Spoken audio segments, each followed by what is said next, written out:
Hello guys, welcome back to my YouTube channel Standard Classes. So today I'm going to continue chapter 4 business services of class 11 और today we have to start with the topic types of life insurance. इससे पहले मैं आपके साथ पूरा detail में discuss कर चुकी हूँ कि लाइफ इंश्योरेंस क्या होता है, कैसे होता है और क्या उसका प्रोसीजर होता है in my previous video. So now I'm going to start types of life insurance today. So firstly, written contract between insurer and insured. Insurer is basically जो आपको claim देगा, that is insurance company. And insured जिसको वो claim मिलता है, मतलब जो regular installment से premium pay करता है, उसको हम क्या बोलते हैं? Insure. Like आप या मैं, अगर हम लोग premium pay कर रहे हैं for अपनी किसी चीज को इंश्योर कराने के लिए, ठीक है, तो हम लोग इंश्योर्ड हैं और इंश्योरेंस कंपनी अगर हमारा लॉस हो जाता है तो वो हमको क्लेम देगी. दैट्स व्हाई इंश्योरेंस कंपनी क्या है? इंश्योरर. सो जो एक कॉन्ट्रैक्ट होता है बिटवीन इंश्योरर एंड इंश्योर्ड, ठीक है, उस रिटन कॉन्ट्रैक्ट को हम क्या बोलते हैं? Policy. So written contract between insurer and insured is known as policy. But as different people have different needs. Obviously बात है, हर लोगों की अलग अलग नीड होती है because every people is unique in their own way, right? So they need protection against different things. क्योंकि different people have different needs, तो उनको अलग अलग चीजों के लिए प्रोटेक्शन चाहिए. इसलिए दैट्स वाई इंश्योरेंस कंपनी ने अलग अलग डिफरेंट तरह की लाइफ इंश्योरेंस पॉलिसीज को निकाला. क्योंकि एक type of life insurance policy will not work for each and every person. क्योंकि हर पर्सन की अपनी खुद की नीड्स होती हैं, कुछ डिमांड्स होती हैं. उसको फुलफिल करने के लिए, उसको ध्यान में रखते हुए लाइफ इंश्योरेंस कंपनीज ने डिफरेंट टाइप के लाइफ इंश्योरेंस निकाले. देखो, जैसे कि यहाँ पे इसलिए लिखा है different types of insurance policy. जो उन्होंने इंट्रोड्यूस करे क्या था? 5 टाइप्स के थे guys. Firstly it was whole life insurance, whole life policy. Second was endowment life insurance. Third was joint life policy. Fourth was annuity policy. And fifth was children endowment policy. ठीक है, अब एक एक करके फटाफट से डिटेल में पढ़ते हैं कि होता क्या है. Whole life policy. Under this, the amount on maturity is given after the death to the legal hire. मतलब whole life, नाम से पता चल रहा है पूरी जिंदगी की, ठीक है, जो हम पॉलिसी करा रहे हैं. ठीक है, फॉर एग्जाम्पल मिस्टर एक्स ने एक होल लाइफ पॉलिसी कराई है, तो वो अपनी पूरी जिंदगी, जब तक वो जिंदा हैं तब तक वो हर प्रीमियम पे करेंगे. और जो उसका क्लेम है वो सिर्फ तब मिलेगा जब मिस्टर एक्स की डेथ हो जाएगी. ठीक है, and that to a legal heir. मतलब जिसको मिस्टर एक्स ने अपना लीगल हायर बनाया होगा, लीगल रिप्रेजेंटेटिव, कि मेरे मरने के बाद आप सारा पैसा इनको दे देना. अब आप सोच रहे होगे कोई मरने के बाद जब पैसा मिलेगा कोई ये पॉलिसी क्यों कराएगा? बहुत सारे लोग कराते हैं जिनको लगता है कि हमारे जाने के बाद हमारी फैमिली का क्या होगा. सो बेसिकली अपनी फैमिली के लिए, उनको लगता है कि अपनी फैमिली को सिक्योर करने के लिए, अपनी फैमिली को प्रोटेक्ट करने के लिए, जब वो अर्निंग मेंबर नहीं होगा तो उनके पास पैसे कहाँ से आएंगे. उनके उस चीज के लिए, उस पर्पस के लिए लोग क्या कराते हैं? Whole life policy. और इसमें पैसे, दो चीजें याद रखना, हमेशा आफ्टर डेथ मिलते हैं. और किसको मिलते हैं? लीगल हायर को या लीगल रिप्रेजेंटेटिव को. आई होप गाइज ये चीज आपको क्लियर है. Moving on to next type of policy, that is endowment life insurance. Now what is endowment life insurance? Basically, the insurer undertakes to pay a specified sum at a particular age or death which is earlier. क्या होता है इसके अंदर भी? एक example ही लेती हूँ mister x का. मिस्टर एक्स ने अब इस time endowment life insurance policy करा रखी है और इन्होंने ये पॉलिसी कराई हुई है till the age of 65. For example, till the age of 65 इन्होंने ये एंडोमेंट लाइफ इंश्योरेंस पॉलिसी कराई हुई है. ठीक है, नाउ अब क्या होता है? 2 केसेस हो सकते हैं गाइस. अभी मिस्टर एक्स अभी 60 इयर्स के हैं, फॉर एग्जाम्पल ले लो, ठीक है, अभी वो 60 इयर्स के. 2 केस हो सकते हैं. हो सकता है 62 में उनकी डेथ हो गई, ठीक है, या फिर हो सकता है 65 या 66 तक भी उनकी डेथ नहीं हुई. तो आपको under endowment life insurance policy claim सिर्फ तब मिलेगा जब भी इन दोनों में से कोई चीज पहले हो जाए. क्या दोनों? या तो डेथ हो जाए पहले, फॉर एग्जाम्पल 62 में हो गई, तो जो भी पैसा होगा वो आपके लीगल हायर को मिल जाएगा. या फिर आपकी एज पूरी कंप्लीट हो गई और आपकी डेथ नहीं हुई है और आपका जो टाइम पीरियड है वो कंप्लीट हो गया, तब आपको वो पैसे मिल जाएगा. मतलब विच एवर इज अर्लियर. या तो आपकी टाइम पीरियड एज पूरा हो गया तब आपको पैसा मिल जाएगा, या फिर टाइम एज पूरा होने से पहले ही डेथ हो जाती है तो आपकी लीगल हायर को वो पैसे मिल जाएंगे. आई होप गाइस ये चीज आपको clear. Whichever is earlier, देखो ना, some will pay after a particular age और डेथ.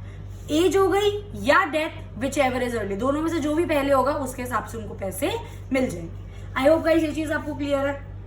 नेक्स्ट आता है हमारा जॉइंट लाइफ पॉलिसी। नाम से पता चल रहा है इस जॉइंट लाइफ पॉलिसी, जॉइंट मतलब जो दो लोग एक साथ मिलकर कराते हैं। सो टेकन अप बाय 2 और मोर मेंबर्स, 2 से ज्यादा लोग भी एक साथ करा सकते हैं। प्रीमियम इज पेड जॉइंटली, क्योंकि दोनों मिलकर करा तो प्रीमियम भी ऑब्वियस बात है 2-3 मिलकर ही करेंगे लोग, ठीक है। एंड जो सम होता है, अब पता है हम ये लाइफ इंश्योरेंस पॉलिसीज क्यों पढ़ रहे हैं, अल्टीमेटली ये ध्यान रखने के लिए कि पैसा एट लास्ट कब और किसको मिल रहा है, ठीक है। इसके अंदर आफ्टर डेथ लीगल हायर को मिल रहा था, इसके अंदर विच एवर इज अर्ली, या तो टाइम पीरियड खत्म हो गया, एज हो गई एक, या फिर डेथ हो जाती है, विच एवर इज अर्ली उस हिसाब से पैसा मिलेगा। इसके अंदर 2 से 3 लोग, फॉर एग्जाम्पल 2 लोग करा रहे हैं इस टाइम ये जॉइंट लाइफ पॉलिसी, ठीक है। अब क्या होता है, 2 में से एक की डेथ हो जाती है तो दूसरे वाले को सारा पैसा मिल जाएगा। सम is paid usually to the second person अगर फर्स्ट पर्सन की डेथ हो जाती है, ठीक है। इसमें कोई टाइम पीरियड का चक्कर नहीं होता, ठीक है। और ये यूजुअली कौन लोग कराते हैं, हस्बैंड वाइफ, ठीक है। दोनों ने जॉइंट लाइफ पॉलिसी करा रही है, बाई चांस किसी एक की डेथ हो जाती है दूसरे को सारा पैसा मिल जाएगा। आई होप गाइस ये चीज आपको क्लियर है। नेक्स्ट आता है आपका annuity policy. When assured sum is paid after attaining certain age in regular installment, ये है इसका important point कि आपको एक क्लेम, एक assured sum of money मिलता है जब आप एक पर्टिकुलर एज अटेन कर लेते हो उसके बाद, पर एक साथ सारा पैसा नहीं मिलता, थोड़े थोड़े इंस्टॉलमेंट्स में पैसा आता है। फॉर एग्जाम्पल 10 लाख रुपए आना है, ठीक है, तो आप समझ लो 20,000 रुपए हर महीने पैसे आ रहे हैं। तो इंस्टॉलमेंट्स में आपके पास रेगुलरली इंस्टॉलमेंट्स में आपके पास पैसे आते हैं, और ये यूजुअली वो लोग कराते हैं जिनका सोर्स ऑफ इनकम खत्म हो जाता है बाद में और उनको रेगुलरली कुछ पैसे चाहिए होते हैं, तो वो एक साथ ना पैसा लेके बोलते हैं भैया आप हमें इंस्टॉलमेंट्स में पैसे दो, ठीक है। Who wants regular income after certain age, एक एज के बाद जिनको रेगुलर इनकम चाहिए वो लोग ये एन्युटी पॉलिसी यूजुअली कराते हैं। आई होप गाइस ये चीज आपको क्लियर है। नेक्स्ट आता है आपका चिल्ड्रन एंडोमेंट पॉलिसी। ना what is children endowment policy, नाम से ही पता चल रहा है अगेन कि वो पॉलिसी जो हम अपने बच्चों के लिए लेते हैं, बच्चों के एजुकेशन के लिए ले रहे हैं, बच्चों की शादी के लिए ले रहे हैं। So policy is taken up by the people for their children to meet the expenditure of education, marriage, क्योंकि देखो एजुकेशन कम से कम जब बच्चा पैदा होता है कम से कम 20-25 साल तक उसकी पढ़ाई में पैसा लगता ही रहता है, ठीक है। एट द सेम टाइम जब उसकी शादी होने वाली होती है तब भी आपको ह्यूज अमाउंट की जरूरत होती है, तो एकदम से वो पैसे हम कहाँ से अरेंज करें, तो लोग इसके लिए क्या करते हैं, चिल्ड्रन एंडोमेंट पॉलिसी, वो स्टार्टिंग से थोड़े थोड़े पैसे क्या करने लग जाते हैं, सेव करने लग जाते हैं, जिससे एट लास्ट वो पैसे उनको एजुकेशन या उनकी मैरिज पर यूज कर सके। Money is paid after children attain certain age. अब ये पैसा मिलता कब है, फॉर एग्जाम्पल हमने शादी के लिए चिल्ड्रन एंडोमेंट पॉलिसी करा रखी है, तो जब उस लड़का या लड़की की शादी की एज हो जाएगी तभी आपको वो पैसा मिलेगा, उससे पहले आप वो पैसे नहीं ले सकते। और अगर आपने एजुकेशन के लिए करा रखी है, फॉर एग्जाम्पल हायर स्टडीज के लिए करा रखी है, तो आपको वो पैसे 12th के बाद ही मिलेंगे, उससे पहले आपको वो पैसे नहीं मिल सकते। जिस पर्पस के लिए करा रखी है, जब बच्चे की वो एज हो जाएगी उसी एज पर आपको वो पैसे मिलेंगे। आई होप गाइस ये चीज आपको क्लियर है। This is your types of life insurance, ठीक है। नेक्स्ट आती है हमारा टाइप्स ऑफ इंश्योरेंस में, दैट इज फायर इंश्योरेंस, ठीक है। अगेन हम लोगों को नेम से ही चीज पता चलती है, फायर इंश्योरेंस उन चीजों के लिए प्रोटेक्शन जो ड्यू टू फायर खराब हो रही है या ड्यू टू फायर जिनसे हमारा लॉस हो रहा है, ठीक है। सो the insurer will pay the consideration, insurer means insurance company, will pay the consideration मतलब जो पैसे वो देगा अगेंस्ट द डैमेज और लॉस, किसके अगेंस्ट वो पैसे दे, कोई डैमेज या लॉस हो गया which is caused by fire, मतलब आग की वजह से, फायर की वजह से आपको कोई डैमेज या लॉस हो जाता है, तो उसमें जो आपको कंसिडरेशन मिलेगी by the insurance company during a specified period will come under fire insurance.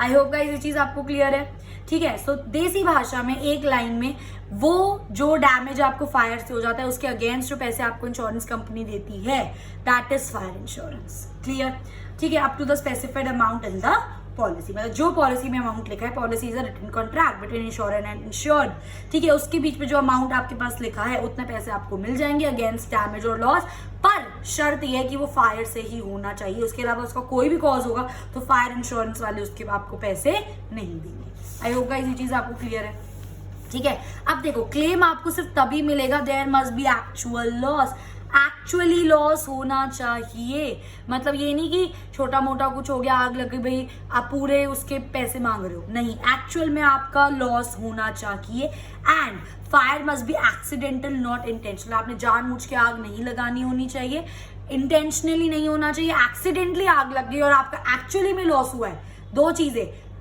गलती से आग लगी, एक्सीडेंटली आग लगी और आपका एक्चुअल में लॉस हुआ है, ये दो चीजें जब होंगी तभी पैसे मिलेंगे, वरना पैसे नहीं मिलेंगे।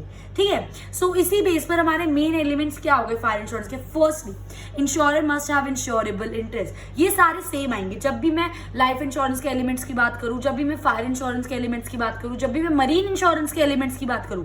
इसका मतलब वही होता है जो हमने स्टार्टिंग में पढ़ा था, इंश्योरेबल इंटरेस्ट होना चाहिए, प्रॉक्सिमेट कॉज होना चाहिए, कॉन्ट्रैक्ट ऑफ इंडेमिनिटी होना चाहिए, अप टू फेथ होना चाहिए। जो बेसिक प्रिंसिपल्स होते हैं ना हमारे इंश्योरेंस के, वही सारे प्रिंसिपल्स हमारे लागू होंगे लाइफ इंश्योरेंस में, फायर इंश्योरेंस में और मरीन इंश्योरेंस में। ठीक है, सो इन चीजों का मतलब मैं आपको पहले एक्सप्लेन कर चुकी हूँ। Insurer must have insurable interest, मतलब जो इंश्योरर है उसको इस चीज में दिलचस्पी, इंटरेस्ट होना चाहिए कि उसको अपनी चीजों को प्रोटेक्ट करना है against fire also. So insure at the same time उसको सारी चीजों का ध्यान रखना चाहिए।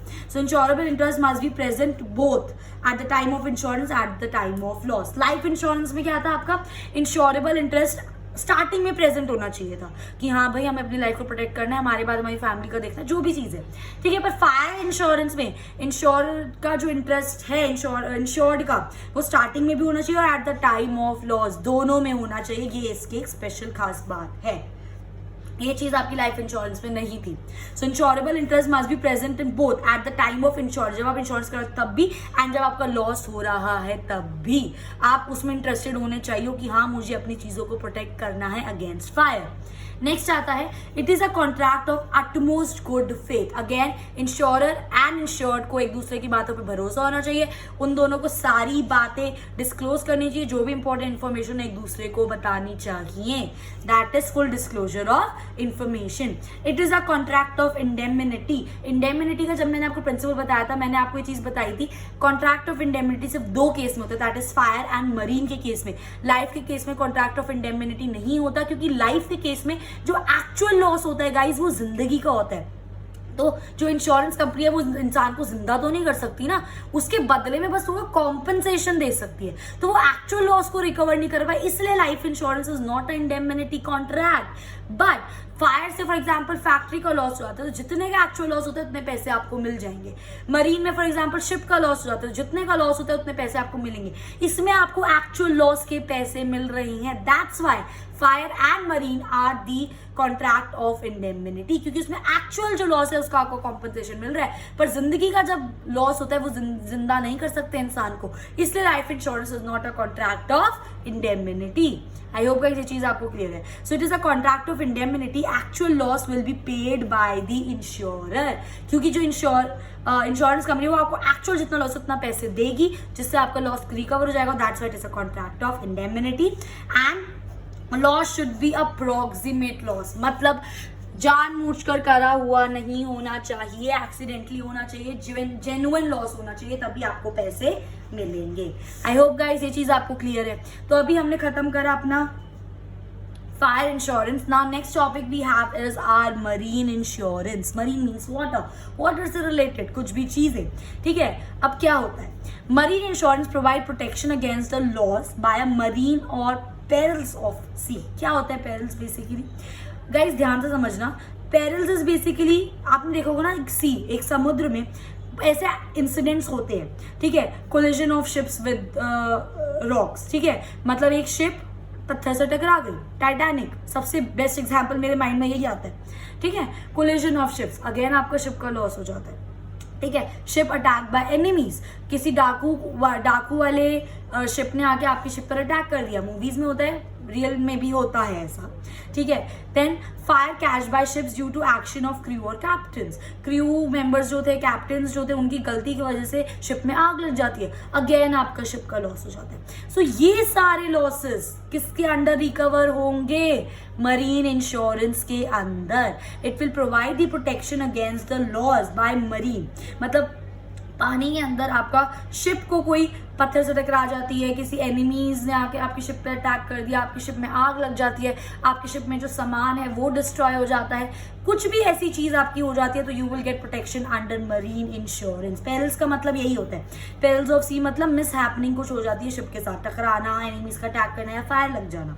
क्लियर? सो इंश्योरर मतलब insurance company undertakes to compensate, उसकी रिस्पॉन्सिबिलिटी आपको कॉम्पनसेट करना, आपको पैसे देना, किसको? ओनर ऑफ द शिप और the cargo. Cargo is basically the सामान जो हम शिप्स पे, ऑब्वियसली बात है, हम लोग ट्रेडिंग करते हैं, buying and selling of goods and services करते हैं, तो एक सामान एक जगह से दूसरी जगह पे मूव करता है, तो वो ट्रेन्स के थ्रू भी पहुंचाया जाता है, वो शिप्स के थ्रू भी पहुंचाया जाता है, वो बाय एयर भी पहुंचाया जाता है। तो यहाँ पर कार्गो इज बेसिकली द सामान जो शिप्स के थ्रू हम ट्रांसफर करते हैं from one place to another.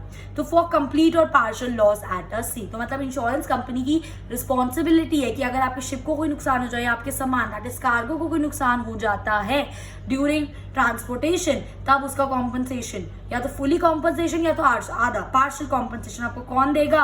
Insurer, that is the insurance company. So the insurer in this case is known as the underwriter. ये अगेन इसकी एक इंपॉर्टेंट बात है, जो मरीन इंश्योरेंस में आपका इंश्योरर होता है उसको हम क्या बोलते हैं? अंडरराइटर, ध्यान रखना। अच्छा, अब इसके अंदर आपका 3 डिफरेंट टाइप के इन्वॉल्व होते हैं केसेस। सबसे पहला होता है शिप इंश्योरेंस। शिप को कोई नुकसान हो जाता है, शिप टकरा जाती है, शिप टूट जाती है, कुछ भी शिप को, जब पर्टिकुलरली सिर्फ शिप की बात कर रही हूं मैं, ना ही उस पे लोग की, ना ही उस पे जो सामान है उसकी, सिर्फ जो शिप को नुकसान हो जाता है उसके लिए हम क्या कराते हैं? Particular ship insurance to cover the loss cause by damage to the ship. जो शिप को डैमेज हुआ है उस लॉस को कवर करने के लिए हम क्या कराते हैं? Ship insurance. नेक्स्ट आता है आपका कार्गो इंश्योरेंस। नाम से ही पता चल रहा है, सिर्फ और सिर्फ सामान की इंश्योरेंस। अगर सामान को कुछ हो जाता है उसकी इंश्योरेंस आपको किसके अंडर मिलेगी? कार्गो इंश्योरेंस के अंडर। इस वाली इंश्योरेंस में हमें शिप को कुछ नुकसान हो नहीं हो, कोई लेना देना नहीं है, उसका लॉस आपको इंश्योरेंस कंपनी नहीं पे करेगी। पर अगर किसी सामान को लॉस हो जाता है उसका कौन देगा आपको? कार्गो इंश्योरेंस के अंडर आपकी वो इंश्योरेंस आएगी। आई होप गाइस ये चीज आपको समझ आ रही है। नेक्स्ट आता है आपका फ्रेट इंश्योरेंस। इसको ध्यान से समझना। If cargo does not reach destination, freight will be paid by the company. अगर फॉर एग्जाम्पल एक शिप है, एक शिप डेस्टिनेशन ए से निकलती है, उसको बी तक पहुंचना है, और बीच में कुछ ऐसा इंसिडेंट हो जाता है जिसकी वजह से शिप बी तक नहीं पहुंच पाता ऑन टाइम। ठीक है, अब देखो, जिसने सामान निकाला था भाई उसने तो यू नो पेमेंट करी होगी, सामान दिया, नुकसान हो गया, पहुंचा नहीं, बी ने भी कुछ पेमेंट्स, मतलब जो भी इनका डील वील हुआ होगा। ठीक है, अब जो actual freight is basically guys extra charges. ठीक है, freight is basically extra charges. और अगर जब सामान ही टाइम पर नहीं पहुंचा डेस्टिनेशन में, तो भाई बी क्यों देगा एक्स्ट्रा चार्जेस? समझ रहे हो? तो इसके अंदर, ताकि ए को एक्स्ट्रा चार्जेस ना देने पड़े, भाई बेचारे का तो सामान भी निकल गया, सामान टाइम पर पहुंचा भी नहीं, सामान का लॉस भी हो गया, अब वो ऊपर से उसका फ्रेट भी दे। ठीक है, तो इस चीज से प्रोटेक्शन लेने के लिए ए ने क्या करा रखी थी? फ्रेट इंश्योरेंस की। बाय चांस अगर सामान बी तक टाइम पर नहीं पहुंचता तो एटलीस्ट मेरा सामान तो गया चलो, पर मुझे फ्रेट तो नहीं देना पड़ेगा। तो वो फ्रेट कौन देगा ए के बिहाफ पर? Insurance company. समझ आ रही है मेरी बात? ठीक है, तो उससे बचने के लिए हम क्या कराते हैं? Freight insurance. फिर से पढ़ो, if cargo does not reach, सामान आपका डेस्टिनेशन में नहीं पहुंचा, तो फ्रेट कौन पे करेगा? Insurance company. I hope guys ये चीज आपको क्लियर है। इसी के बेस पे हमारे मेन एलिमेंट्स वही सेम है। It is a contract of indemnity because your actual loss will be recovered. I hope guys ये चीज आपको समझ आ रही है। नेक्स्ट आता है प्रॉक्सिमल कॉज। एक्चुअल मतलब नुकसान होना चाहिए, कुछ इंटेंशनली नहीं होना चाहिए। एटमोस्ट गुड फेट, दोनों को एक दूसरे की बात पे भरोसा होना चाहिए, and full disclosure of information होना चाहिए, किसी को एक दूसरे से कुछ छुपाना नहीं चाहिए। और नेक्स्ट आता है आपका इंश्योरेबल इंटरेस्ट। ऑब्वियसली बात है, आपको इंटरेस्ट होना चाहिए अपनी चीजों को प्रोटेक्ट करने के लिए, अदरवाइज क्या फायदा है चीजों का। सो आई होप गाइज ये चीज आपको क्लियर है। So this was all about the insurance thing. In my next video, I'll be continuing with the next topic. So if you liked my video, please do like, share and subscribe, and thanks for watching.